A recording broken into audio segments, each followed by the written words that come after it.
Order, members. Yes, Junet. Mr. Speaker, Kaluma. Mr. Speaker, they normally say in Parliament, what you communicate is what is communicated, and that is what is final. But I'm not sure whether this list is the same one, Mr. Speaker. We cannot change your records in Parliament, but we are really in doubt whether this is the real one. But we shall wait. Mr. Speaker, having said that, Mr. Speaker, I want to speak on this matter and say this. Mr. Speaker, this time and this period in Parliament, Mr. Speaker, I want to tell members, my colleagues, that vetting of this CSS is not going to be business as usual. This time, Mr. Speaker, and this time, Mr. Speaker, I repeat for the third time, if somebody is not suitable, if somebody is not capable, if somebody doesn't have the capacity, we are going to throw him out, Mr. Speaker. We must do justice to Kenyans, Mr. Speaker, and we must do our work properly this time, Mr. Speaker. Mr. Speaker, I participated in the vetting of the last CSS, Mr. Speaker. We know what people told us in that vetting, and we know there are people who have come back. If your records of net worth is not colluding or is not balancing, Mr. Speaker, just know we will throw you out of the window, not even the door.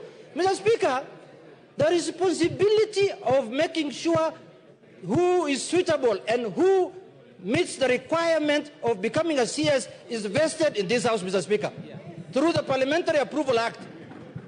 Honorable Junet, I'm finishing, Mr. Speaker. You are a member of the vetting committee. Mr. Speaker, I'm concluding, Mr. Speaker. Mr. Speaker, it is this House that is going to make sure it is this House that is going to make sure, Mr. Speaker, Kenyans get value for their money. It is this House that is going to make sure, Mr. Speaker, if you know brothers and sisters who have been nominated, if you know you don't qualify, please leave early before you come to this House. This time we will put you in front of Kenyans bare, Mr. Speaker. Bare. Naked bare, Mr. Speaker. Mr. Speaker, Kenyans are tired. And Kenyans are saying that they don't mind anybody becoming a CS. They want to have CSS in offices, but they want to have the right people who are qualified, Mr. Speaker. And we are going to do our constitutional mandate, Mr. Speaker, to make sure, especially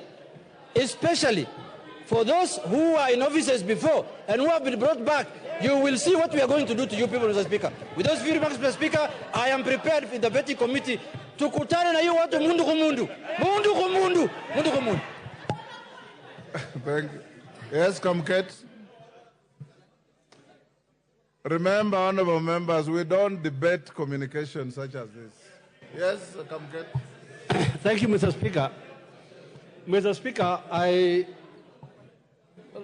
while what you've read could be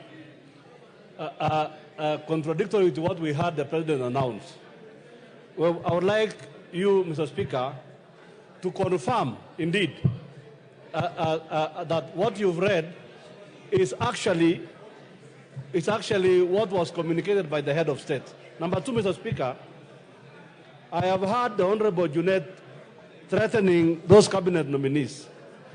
The Honorable Junet, Mr. Speaker, while the bar must be raised high for anyone appointed to cabinet, Mr. Speaker, or any other public position, we do not also expect that we are going, or His Excellency the President is going to appoint angels into cabinet. So, in as much as Honorable Junet is here threatening those nominees, even him, Honorable Junet, he who comes to equity must come with clean hands. And therefore, he must not stand here and threaten the careers of other Kenyans as if he's a very clean man. Even him, we know him also, Mr. Speaker. Order. There is no motion against him here. Yes, Sunguli. Mr. Speaker, I want to thank you for the message that you have delivered, and I want to say that I'm sure that this time the list is very correct. And on behalf of the people of Narok, I want in advance to congratulate Honorable Soipan Tuya for coming back to a very important ministry. Order, Sunguri. Order. Soipan is not a minister yet. She's only proposed. Kiborek?